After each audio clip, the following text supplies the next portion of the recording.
തെറ്റിദ്ധരിപ്പിക്കപ്പെട്ടുകൊണ്ടിരിക്കുന്ന ഒരു കാലഘട്ടം. അതിന്റെ പേരിലാണല്ലോ ഇന്ന് പല പെൺമക്കൾക്കുടെ മനസ്സിലും കുത്തിവെക്കപ്പെട്ടു. അതുകൊണ്ട് നീ പഠിക്കണം, സ്വന്തം കാലിൽ നിൽക്കണം, കല്യാണം കഴിച്ചിട്ടില്ലെങ്കിലും അതിനൊക്കെ വേറെ വഴികളുണ്ട്, അഥവാ കഴിക്കുകയാണെങ്കിൽ എന്റെ ചെലവിനോൻ ജീവിക്കണം, എന്നാ ഈ പറയുന്നിടത്തോനെ കിട്ടും. 25 വയസ്സായിട്ടും പെൺമക്കൾ പറയുന്നു എനിക്ക് വിവാഹം വേണ്ട, ഞാനൊന്ന് 2 കാലിൽ നിൽക്കട്ടെ, പഠിക്കട്ടെ, വിദ്യാഭ്യാസം കൊടുക്കട്ടെ. ഒരു കാലഘട്ടത്തിൽ മുസ്ലിം ഉമ്മത്തിനെന്നല്ല കേരളത്തിലെ സ്ത്രീ സമൂഹത്തിന് വിദ്യാഭ്യാസം കൊടുത്തത് ഒരിക്കലും പുരോഗമനത്തിന്റെ പേര് പറഞ്ഞ് ആണിനെ ധിക്കരിക്കലും ആണിനെ ചവറ്റുകൊട്ടയിലേക്ക് എറിയലും ആണിന്റെ തലയിൽ കയറി നൃത്തം ചെയ്യലും അല്ല പുരോഗമനം.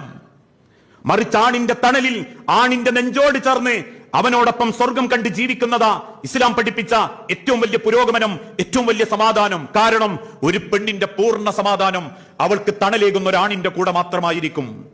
ഒരാണിന്റെ പൂർണ്ണ സമാധാനം അവൻ കൈപിടിച്ചു കൊണ്ടുവന്ന, മഹർ കൊടുത്ത് കെട്ടിക്കൊണ്ടുവന്ന അവന്റെ പെണ്ണിന്റെ ജീവിതത്തിൽ കൂടെയായിരിക്കും. ഇന്ന് ആ ചിന്താഗതിയാണ് സമൂഹത്തിൽ ലിബറലുകൾ നശിപ്പിച്ചുകൊണ്ടിരിക്കുന്നത്. അതിനവർ പറയുന്ന മാർഗം പുതിയ പുതിയ തേടലുകൾ, കണ്ടെത്തലുകൾ അവരാസ്വദിക്കാൻ തുടങ്ങി.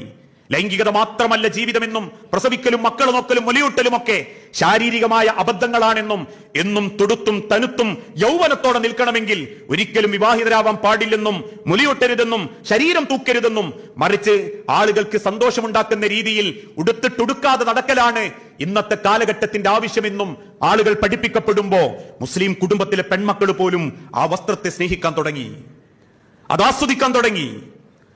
അവസാനം അതിലും സന്തോഷം നഷ്ടപ്പെടുമ്പോ വീണ്ടും ലിബറലുകൾ ബോധ്യപ്പെടുത്തി കൊടുക്കുന്നു, ഇനി സന്തോഷം നാവിനടിയിൽ തിരികലും മൂക്കിലേക്ക് വലിച്ചു കയറ്റലും പുകച്ചുരുളുകളാക്കലും രാവ് പകലാക്കി ആണിന്റെ തോളിൽ കൈയിട്ട് നടക്കലുമാണ് പുരോഗമനമെന്ന്. ആ പുരോഗമനത്തിലെത്തുമ്പോൾ ഒന്നുകിൽ ആ പെണ്ണ് പിന്നീട് ദിവസങ്ങൾക്കുള്ളിൽ ഗർഭിണിയാകുന്നു, ആ കുഞ്ഞ് അബോർഷൻ ചെയ്യപ്പെടുന്നു, അല്ലെങ്കിൽ പിന്നീട് ആ പെൺകുട്ടി ലഹരിക്ക് അടിമപ്പെടുന്നു, ആൺകുട്ടി ലഹരിക്ക് കീഴ്പ്പെടുന്നു, അവന്റെ ജീവിതം അവസാനം ഒരു തുണ്ട് കയറിലോ അതിദാരുണമായ ഭ്രാന്താശുപത്രിയുടെ 4 ചങ്ങലക്കെട്ടുകളിലോ ആ ജീവിതം അവസാനിച്ചു പോകുന്നു. സാമൂഹികമായ അധപ്പതനത്തിന്റെ ചെളിക്കുണ്ടിലേക്ക് നവലിബറലുകൾ നമ്മളെ മക്കളെ കൊണ്ടുപോകുമ്പോ ആ തിരിച്ചറിവോടുകൂടി അതല്ല ആഘോഷമെന്നും പരസ്പരം സ്നേഹിച്ചും കൊഞ്ചിച്ചും അവസാനം കുടുംബത്തിന് വേണ്ടി സങ്കടം സഹിച്ചും ത്യാഗം ചെയ്തും ആ കുടുംബത്തോടൊപ്പം ജീവിക്കുന്ന കുടുംബത്തിന്റെ മനോഹരമായ അവസ്ഥ ഇന്നത്തെ തലമുറകൾക്ക് ബോധ്യപ്പെടുത്തി കൊടുക്കല ആഘോഷിക്കപ്പെടേണ്ടത്. ആ ആഘോഷങ്ങൾക്ക് ഇസ്ലാം എന്നും പ്രാധാന്യം കൊടുത്തതും തിന്മകളല്ല ഒരിക്കലും ആഘോഷിക്കപ്പെടേണ്ടത്.